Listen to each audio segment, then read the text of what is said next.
Να είμαστε και πάλι. Τρίτη ζωντανή εκπομπή σήμερα σχετικά με την ετυμολόγηση αρχαίων λέξεων. Η τρίτη μας λέξη σήμερα είναι η λέξη Legion, η οποία είναι, σύμφωνα τουλάχιστον με όσα ξέρουμε μέχρι στιγμής, όμως στο τέλος του βίντεο ίσως και αλλάξουμε γνώμη, λατινικής προέλευσης. Είναι όμως έτσι.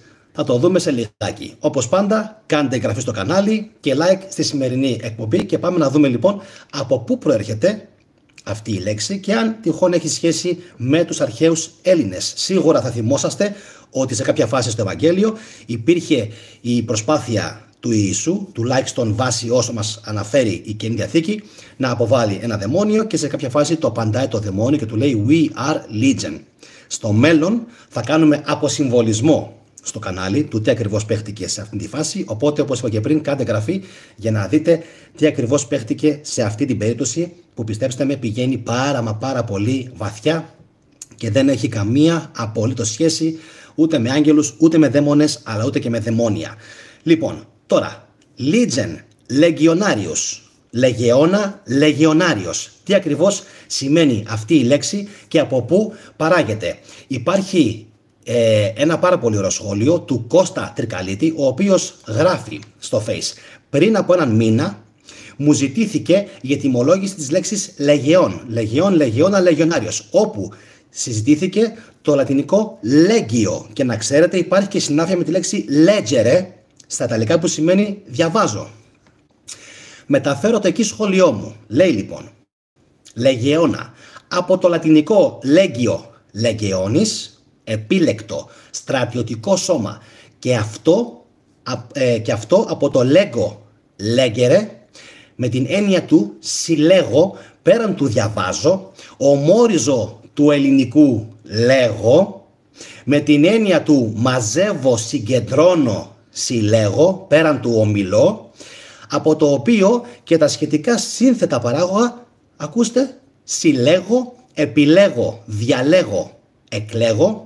Επιπλέον συζήτηση και στοιχεία θα βρείτε στην αναφερόμενη ανάρτηση, γράφει ο Κώστας Τρικαλίτης, ενώ πιο κάτω του γράφει η Μαρία Κυριάση ή Κυριασή, δεν ξέρω αν είναι αυτό.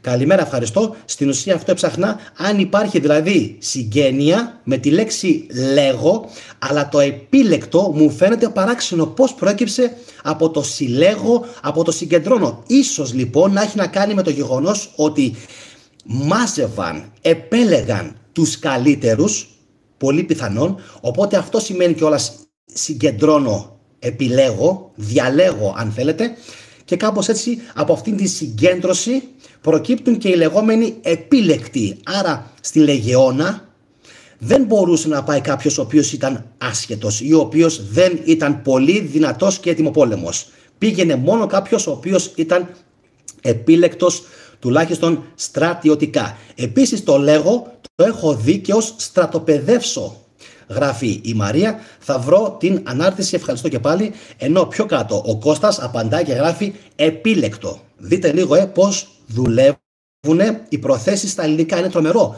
το πόσο πλούσια είναι η ελληνική γλώσσα. Και αυτό με τις προθέσεις θα το δούμε και πάρα πολλές φορές στο μέλλον, οπότε κάντε γραφή. Υπάρχουν πάρα πολλές ελληνικές λέξεις οι οποίες στην ουσία δεν θα υπήρχαν αν δεν υπήρχαν αυτές οι θαυματουργές προθέσεις που έχει ο ελληνικός λόγος. Και στο μέλλον φυσικά θα κάνουμε πάρα πολλές αναλύσεις αυτών των λέξεων. Οπότε εγγραφή. Γράφει λοιπόν ο Κώστας επίλεκτο, εκλεκτό, διαλεκτό. Λίγο πολύ σημαίνουν το ίδιο. Κι όμως κάθε μία από αυτές τις λέξεις σημαίνει έστω και κάτι το διαφορετικό. Διαφορετικά δεν θα υπήρχε ανάγκη στον γλωσσικό νομοθέτη να δημιουργήσει 2 και 3 διαφορετικές λέξεις ενώ προσέξτε, η ρίζα είναι ίδια, λέγω. Κι όμως λέγοντας επίλεκτος, διαλεκτός, εκλεκτός, ακόμα και η λέξη analects που προκύπτει, εντάξει, ανάλεκτα, δηλαδή στα ελληνικά, δεν υπάρχει αυτή η λέξη. Κι όμως σε ξένες γλώσσες υπάρχει the analects. Εντάξει. Λοιπόν, όλα λοιπόν αυτά είναι παράγωγα του λέγω, αλλά με έννοια διαφορετική της συνήθους, που είναι δηλαδή ομιλώ. Έννοια που την αποκτά μόνο όταν είναι σύνθετο.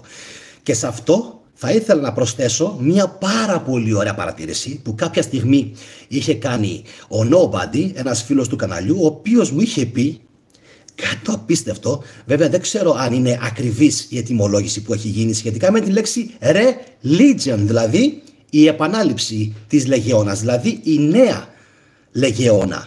Religion, θρησκεία, religion, εντάξει, η νέα λεγεώνα. Το έχω ψάξει φυσικά, εννοείται, δεν το έχω αφήσει φίλε μου Nobody, ξέρω πάρα πολύ καλά πώς προκύπτει η λέξη religion και θα είναι ενδεχομένως μία από τις λέξεις που θα κάνουμε ανάλυση στο μέλλον, οπότε κάντε εγγραφή όσοι από εσάς με βλέπετε πρώτη φορά. Οπωσδήποτε φυσικά να κάνετε like αν σας αρέσουν τέτοιες παρόμοιες εκπομπές και σας αρέσει η γνώση που παίρνετε. Μαζί με σας, το έχω δηλώσει κιόλας, μαζί με σας μαθαίνω κι εγώ. Ούτε παντογνώσης είμαι, ούτε μέχρι χθες ήξερα τι σημαίνει ατίζω, τι σημαίνει δίζημε, οπότε θα μαθαίνουμε όλοι μαζί ξανά ελληνικά. Πόσο τέλειο μπορεί να είναι αυτό. Κάντε λοιπόν like, κάντε εγγραφή όσοι από εσάς με βλέπετε πρώτη φορά. Καλημερίζω όσους έχουν μπει στο live chat στην ζωντανή συνομιλία και τα λέμε σε λίγα λεπτά. Καθώς όπως σας είχα πει και πιο πριν, θα βομβαρδίζω το κοινό της Ελλάδας με ποιοτικές πληροφορίες σχετικά με την αρχαία ελληνική μας γλώσσα. Τα φιλιά μου σε όλους από τη Θεσσαλονίκη, να είστε όλοι καλά, καλή συνέχεια. Γεια σας.